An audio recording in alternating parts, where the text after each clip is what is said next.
रहे राजेंद्र पाल गौतम पूर्व मंत्री हैं, दिल्ली सरकार के आम आदमी पार्टी के नेता हैं, हमारे साथ जुड़े हैं। अब आप दोनों को रोक रहा हूं मैं। अब तनुज दीक्षित के पास जाऊंगा। तनुज दीक्षित सुप्रीम कोर्ट के अधिवक्ता हैं और इस तरह जो बड़े महत्वपूर्ण मसलों पर उनका काफ़ी अध्ययन रहता है।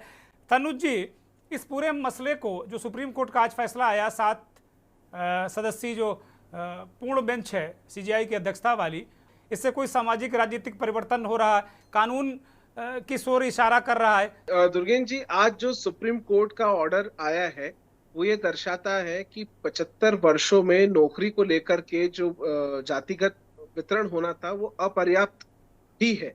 साथ ही साथ अगर हम बात करें तो देखिए, सब पिछड़े वर्ग के सुप्रीम कोर्ट ने उप वर्ग बनाने के लिए एक अनुमति दी है, जिसके अंदर जो एक क्रीमी लेयर की हम बात करें तो ऐसे लोग वर्ग के होकर के लेकिन संपन्न हैं, उन लोगों को इस जो विशेष लाभ है इससे बाहर रखा जाने की एक उसके अंदर दलील है। लेकिन साथ ही साथ उसके अंदर एक और भी नियमावली है कि कोई भी राज्य 100% अपने यहाँ पर आरक्षण को इस तरीके से लागू नहीं करेगा, भर्ती नहीं करेगा 100%। ये भी इस सुप्रीम कोर्ट का जो आज ऑर्डर है उसके अंदर ये भी चीजें हैं। देखिए, अगर हम राजनीतिक परिकाष्ठा से अगर इस चीज को देखते हैं तो ये राजनीतिक रूप से एक अलग मुद्दा हो सकता है, लेकिन सुप्रीम कोर्ट ने जिसे कानून की दृष्टि से जो आदेश पारित किया है, इसके अंदर उनकी यही मानना है कि भाई किसी भी रूप में मतलब वर्ग के जो वंचित लोग हैं, क्योंकि देखिए होता यही है, हम अक्सर देखते हैं कि आरक्षण के अंदर में काफी सारी बार ऐसे लोग फायदा ले जाते हैं जो संपन्न परिवार के भी होते हैं। तो सुप्रीम कोर्ट का यही है, जो लोग संपन्न हैं अपना काम कर ही लेंगे, लेकिन जो बिल्कुल ही संपन्न नहीं है उस वर्ग में, उस वर्ग श्रेणी में, और उनके पास में कोई ऐसी मूलभूत व्यवस्थाएं भी नहीं है, उन तक लाभ कैसे पहुंचे इसके ऊपर ध्यान दिया गया है इस ऑर्डर में। जी भाई तनुज जी, राजेंद्र पाल जी कुछ कह रहे हैं, बोलिए। की बात को मैं 2 भागों में बांट के कहूंगा।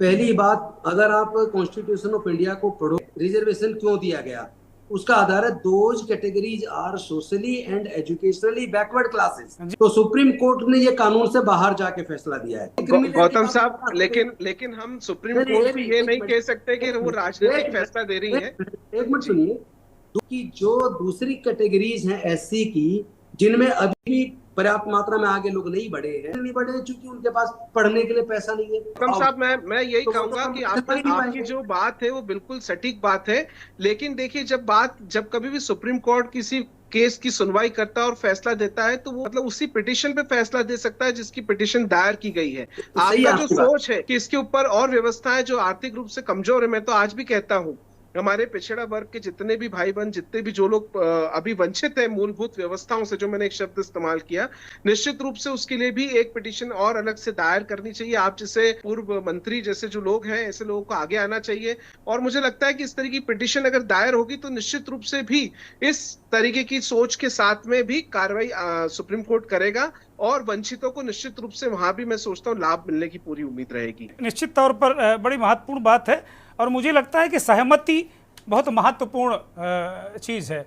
समतामूलक समाज की स्थापना बाबा भीमराव अम्बेडकर से लेकर एक फैसले पे और ध्यान दिया जाए तो अभी 29 जुलाई को एक पटना हाईकोर्ट के फैसले पर भी सुप्रीम कोर्ट ने अपना जजमेंट सुनाया है, जिसमें 65% पिछड़ा वर्ग के लिए आरक्षण की मांग की गई थी, और ऐसा एक फैसला पटना हाईकोर्ट भी सुप्रीम कोर्ट ने जो है खारिज करा है, अगर आप लोगों के संज्ञान में मामला हो। तो देखिए, यही है कि आरक्षण एक इस देश का ऐसा मुद्दा है जिसपे हम कितनी भी राजनीतिक चर्चा कर लें, और चर्चाओं का आधार जो है वो मजबूत नहीं होता है। वजह एक ही है कि जो वंचित लोग हैं उन तक सारी चीजों का, जब तक मूलभूत सुविधाओं की जब तक पकड़ नहीं होगी, तब तक वो लोग कैसे आगे बढ़ेंगे। इस दिशा में कार्य करने की बहुत आवश्यकता है, और साथ ही साथ राष्ट्र का मजबूत निर्माण कानून के दायरे में रह करके तभी किया जा सकता है जब मूलभूत व्यवस्थाओं को आधार रूप दिया जाए, और एक संरक्षण के साथ में सशक्त रूप में उसको आगे बढ़ाने का प्रयास किया जाए, तो निश्चित रूप से जो पिछड़ा वर्ग के लोग हैं वो भी आगे आने के लिए मुझे लगता है कवायद रहेगी। ठीक बात, बहुत शुक्रिया।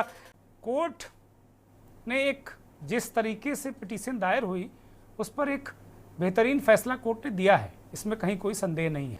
लेकिन जो मुद्दे उठे हैं इस चर्चा के दौरान, तनुज दीक्षित ने जो मुद्दे उठाए हैं, वो मुद्दे बड़े महत्वपूर्ण हैं कि किसी को आगे बढ़ाने के लिए एजुकेशन बहुत जरूरी है। बहुत बहुत धन्यवाद, नमस्कार। आप देख रहे हैं की न्यूज।